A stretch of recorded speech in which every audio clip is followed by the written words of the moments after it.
খারাপ আচরণ কি কি রাসূলুল্লাহ সাল্লাল্লাহু আলাইহি ওয়াসাল্লাম একেবারে ফিক্সড করে দিয়েছেন। বেশি কথা বলা, অহংকার করা, মানুষের সাথে রূঢ় আচরণ করা, কথা দিয়ে কষ্ট দেওয়া, গালি দিয়ে কথা বলা,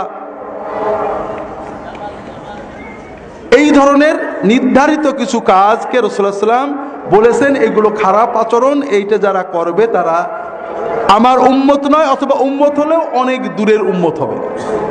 আর ভালো আচরণগুলো উনি ঠিক করে দিয়েছেন, সেটা হলো বিনম্রতা, যার সাথে কথা বললে ভালো লাগে, মিশুক, আল্লাযীনা মুআত্তাউনা আকনাফান, যারা বিনয়ী, বিনম্র, রূঢ়তা নেই, আল্লাযীনা ইউলাফুনা ওয়া ইয়ালাফুন, যারা মানুষকে সহজে আপন করে নেয়, মানুষ তাদের কাছে গেলে মনটা আপন আপন লাগে, সৌহার্দ্য অনুভব হয়, যারা শোনে,